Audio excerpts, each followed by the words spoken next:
আসসালামু আলাইকুম, this is Ron Islam. Omega পরিবারের পক্ষ থেকে সবাইকে জানাচ্ছি আন্তরিক শুভেচ্ছা ও স্বাগতম। আজকে তোমাদের সাথে যে ভিডিওটি নিয়ে এসেছি সেটি হচ্ছে এইচএসসি এবং ভার্সিটি অ্যাডমিশন টেস্টের ক্যান্ডিডেটদের জন্য। এইচএসসি পরীক্ষায় প্রায় সময় একটা গ্রামার আসে, সেটা হচ্ছে কি মডিফায়ার। এখন মডিফায়ার বলতে কি বোঝায়? মডিফায়ার বলতে বোঝায় যে এক ধরনের বিশেষ অ্যাডজেক্টিভকে, অর্থাৎ আমরা যেই অ্যাডজেক্টিভগুলো নাউনের আগে ইউজ করি সেগুলোকে বলা হয় মডিফায়ার। এখন এই মডিফায়ার বিষয়টি আমরা যদি একটু খেয়াল করি, ঠিক আছে, দেখো এখানে একটি নাউন দেয়া আছে। আমরা জানি নাউনকে মডিফাই করে হলো অ্যাডজেক্টিভ। তোমরা অবশ্যই খাতায় নোট দিয়ে রাখো, নাউনকে মডিফাই করে অ্যাডজেক্টিভ, ঠিক আছে। আর ভার্বকে মডিফাই করে অ্যাডভার্ব। ক্লিয়ার?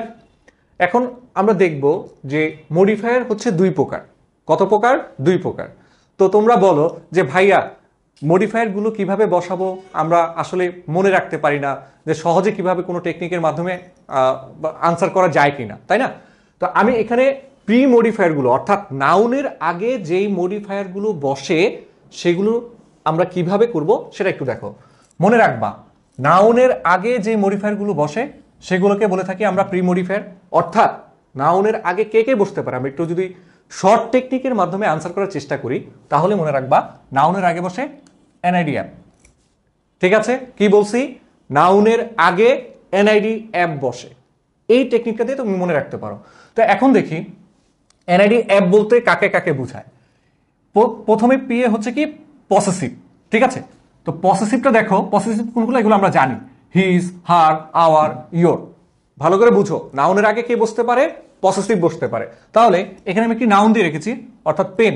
দেখো তো এই নাউনটার আগে আমরা বসাতে পারি না হিজ পেন, আমরা বসাতে পারি না আওয়ার পেন, বসানো যায় কিনা? তাহলে এই যে আমরা পসেসিভ বসাইলাম এটা কিন্তু একটা পসেসিভ অ্যাডজেক্টিভ হিসেবে কাজ করবে, কারণ আমরা নাউনের আগে বসিয়েছি। ক্লিয়ার? তাহলে তোমাকে যখন প্রশ্ন করা হবে যে পসেসিভ অ্যাডজেক্টিভ বসাও মডিফায়ারে, তখন তুমি চিন্তা করবা কি ভাই, হিজ, হার, আওয়ার, ইয়োর, এই পসেসিভগুলো সাবজেক্ট অনুযায়ী বসানোর চেষ্টা করবা। ক্লিয়ার? এরপর দেখো, এরপরে যদি আমরা খেয়াল করি, হ্যাঁ, আর কি কি বসানো যায়। দ্বিতীয় পিতে হচ্ছে আমরা প্রেজেন্ট পার্টিসিপল অথবা পাস্ট পার্টিসিপল বসাতে পারি, ঠিক আছে। এখন প্রেজেন্ট পার্টিসিপল কি, এই নিয়ে আমার একটি ক্লাস আছে, তোমরা অবশ্যই দেখে নিবা। প্রেজেন্ট পার্টিসিপল মানে হচ্ছে ভার্বের সাথে আইএনজি যখন সেটা চলমান কোনো ঘটনাকে প্রকাশ করে। ক্লিয়ার? আর পাস্ট পার্টিসিপল মানে তোমরা জানো যে ভি3, তাই না? তো প্রেজেন্ট পার্টিসিপল যেমন তোমার হচ্ছে ভার্বের সাথে আইএনজি, তাই না? তোমার রাইটিং, ধরো WRI, প্রেজেন্ট পার্টিসিপল মানে কি, যে ভার্বের সাথে আইএনজি, ঠিক আছে। একটু খেয়াল করো, এই যে পেন, এর আগে কি আমরা প্রেজেন্ট পার্টিসিপল বসাতে পারি কিনা? যেমন রাইটিং পেন বসানো যায় না?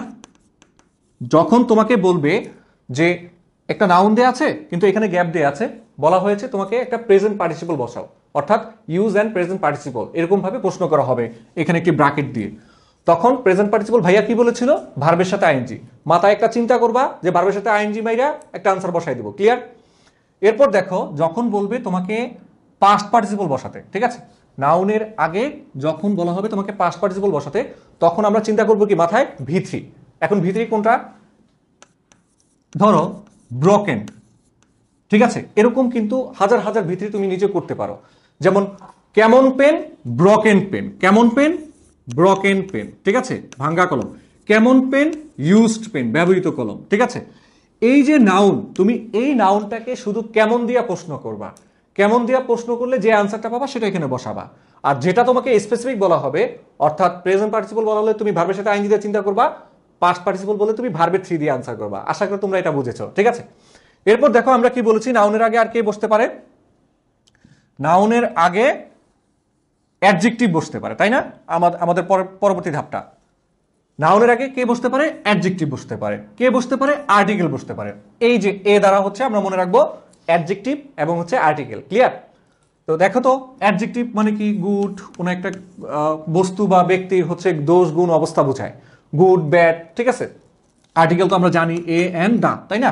তো এখানে দেখি আমরা, যখন ব্র্যাকেটে তোমাকে বলবে ইউজ অ্যান অ্যাডজেক্টিভ, তখন তুমি যে কোনো একটা অ্যাডজেক্টিভ বসাই দিবা। কেমন পেন, গুড পেন, কেমন পেন, ব্যাড পেন, কেমন পেন। এইভাবে তুমি যদি প্রশ্ন করো বিভিন্ন আনসার আসবে, ঠিক আছে। অ্যাকিউট পেন, কেমন পেন, তোমার হচ্ছে ইন্টেলিজেন্ট পেন, ঠিক আছে। এইভাবে তুমি অ্যাডজেক্টিভ বসানোর চেষ্টা করবা। আর যদি তোমাকে বলা হয় স্পেসিফিক আর্টিকেল বসাতে, এই ব্র্যাকেটে কিন্তু দেয়া থাকবে যে বলা হবে ইউজ অ্যান আর্টিকেল, তখন তুমি এখানে আর্টিকেলটা বসা দিবা। দেখো তো, এই যে পেন হচ্ছে আমার নাউন, পেনের আগে এ বসে কিনা? অবশ্যই বসে, এ পেন, ঠিক আছে। দা পেন নির্দিষ্ট করে বুঝাইলে আমরা এগুলো বসাবো, ঠিক আছে। এরপর আমরা যদি খেয়াল করি যে এনএডি অ্যাপ দ্বারা আর কি কি বোঝানো হয়েছে, এরপরে দেখো যে আমাদের ডি দ্বারা কি বোঝায়, ঠিক আছে। ডি দ্বারা হচ্ছে ডিটারমাইনার ডেমনস্ট্রেটিভ। আবার বলছি, এনআইডি অ্যাপ দ্বারাই তুমি সবকিছু মনে রাখবা, যে ভাইয়া বলেছিল নাউনের আগে এনআইডি অ্যাপ বসে, আর কিছুই না, ঠিক আছে। তাহলে ডি মানে কি? ডিটারমাইনার। ডিটারমাইনার কোনগুলো, এগুলো নিয়ে আমাদের একটা ভিডিও আছে, তোমরা দেখবা। ডিটারমাইনারকে আমরা প্রধানত দুটা ভাগে ভাগ করি, একটা হচ্ছে কাউন্টেবল ডিটারমাইনার আর একটা হচ্ছে আনকাউন্টেবল ডিটারমাইনার, ঠিক আছে। কাউন্টেবল ডিটারমাইনার হচ্ছে কাউন্টেবল নাউনের আগে বসে, আনকাউন্টেবল ডিটারমাইনার হচ্ছে আনকাউন্টেবল নাউনের আগে বসে, ঠিক আছে, যেগুলো গণনা করা যায় না। তো আমরা এক্ষেত্রে কিছু ডিটারমাইনার মনে রাখবো যেগুলো প্রায় সময় হচ্ছে তোমার আনসার করা যায় যেগুলো দিয়ে, ঠিক আছে। যেমন এনি, তারপর হচ্ছে তোমার নো, ঠিক আছে। এরপর হচ্ছে তোমার মাছ, হ্যাঁ, এরকম অনেক ডিটারমাইনার আছে। যেমন a number of, the number of, এগুলো কিন্তু একটা ডিটারমাইনার। আর্টিকেল নিজেও কিন্তু একটা ডিটারমাইনার, ঠিক আছে। তো এই ডিটারমাইনারগুলো আমরা বসাতে পারি। যখন তোমাকে এখানে বলা হবে ইউজ অ্যান্ড ডিটারমাইনার, তখন তুমি দেখবা যে এই পেনটা কি কাউন্টেবল নাউন নাকি আনকাউন্টেবল নাউন। যদি কাউন্টেবল নাউন হয় তাহলে কাউন্টেবল ডিটারমাইনারগুলো বসাবা, আর যদি আনকাউন্টেবল নাউন হয় অর্থাৎ যেটা অগণনার যোগ্য, সেখানে তুমি আনকাউন্টেবল ডিটারমাইনারগুলো বসাবা। যেমন আমরা বসাতে পারি এনি পেন বসানো যায়, নো পেন বসানো যায়। তুমি এরকম হাজার হাজার ডিটারমিনার তুমি বসাতে পারো, ঠিক আছে। তার জন্য আমাদের ডিটারমিনার ভিডিওগুলো দেখতে হবে। এরপর ভাইয়া যদি বলা হয় যে ডেমনস্ট্রেটিভ ইউজ করো, ইউজ অ্যান্ড ডেমনস্ট্রেটিভ। ডেমনস্ট্রেটিভ বলতে ভাইয়া বলেছিল দিস দ্যাট দিস দোস, এই চারটা মনে রাখলেই হবে, ঠিক আছে। আরো দুই একটা আছে, যেমন সাচ, দরকার নাই, তুমি কি জানো, দিস দ্যাট দিস দোস, এই চারটি ডেমনস্ট্রেটিভ তুমি মুখস্থ রাখবা আনসার করার সময়। যখন দেখবা যে একটা ডেমনস্ট্রেটিভ ইউজ করতে বলা হয়েছে, এই চারটি মনে রাখলেই হবে। তো যখন দেখবা সিঙ্গুলার নাউন আছে, তখন আমরা এই দিস বসাবো। যদি কাছাকাছি কোনো জিনিস হয় তখন সেটাকে আমরা এই শুধুমাত্র দিস বসাই, আর যখন দূরের জিনিস হয় তখন আমরা দ্যাট বসাই, ঠিক আছে। আর যখন প্লুরাল হবে দিস, আর যখন দূরের কোনো জিনিসের প্লুরাল ফর্মটা হবে তখন সেক্ষেত্রে আমরা দোস ইউজ করব। ক্লিয়ার? তো এখন দেখো এখানে শুধু একটা পেন, তাই না? তো তোমাকে যদি এখানে ব্র্যাকেটে বলে use an demonstrative, use a demonstrative, তখন এখানে যেহেতু একটা পেন, তাহলে আমরা শুধু দিস পেন ইউজ করতে পারি, অথবা দ্যাট পেনও ইউজ করা যায়, ঠিক আছে, ক্ষেত্র বিশেষে কোনো সমস্যা নাই। আইতে হচ্ছে ইন্টেন্সিফায়ার। এখন ইন্টেন্সিফায়ারটা কি? যখন হচ্ছে বেসিক্যালি এই ইন্টেন্সিফায়ারগুলো আমরা ভার্বকে মডিফাই করে, যদি আমি এখানে বোঝানোর স্বার্থে দিয়ে রেখেছি। তো ইন্টেন্সিফায়ার হচ্ছে ভ্যারি মাচ, ভ্যারি মাচ, এই দুটো জিনিস মনে রাখবা। আরো কিছু ওয়ার্ড আছে, সেইগুলো মনে রাখলে তোমার জন্য ভালো। আর যদি কেউ না পারো তাহলে হচ্ছে ভ্যারি এবং মাচ মনে রাখলে ইনশাল্লাহ আমরা আনসার করতে পারবো। এরপর লাস্ট ওয়ান হচ্ছে কি তোমার এন। এন দ্বারা হচ্ছে আমরা দুইটা ফরম্যাট বসাতে পারি, একটা হচ্ছে নাউন, আবার হচ্ছে নাম্বার। তাহলে এখন কিভাবে ভাইয়া একটা নাউনের আগে একটা নাউন, আবার একটা নাউনের আগে একটা নাম্বার বসে, তাই না?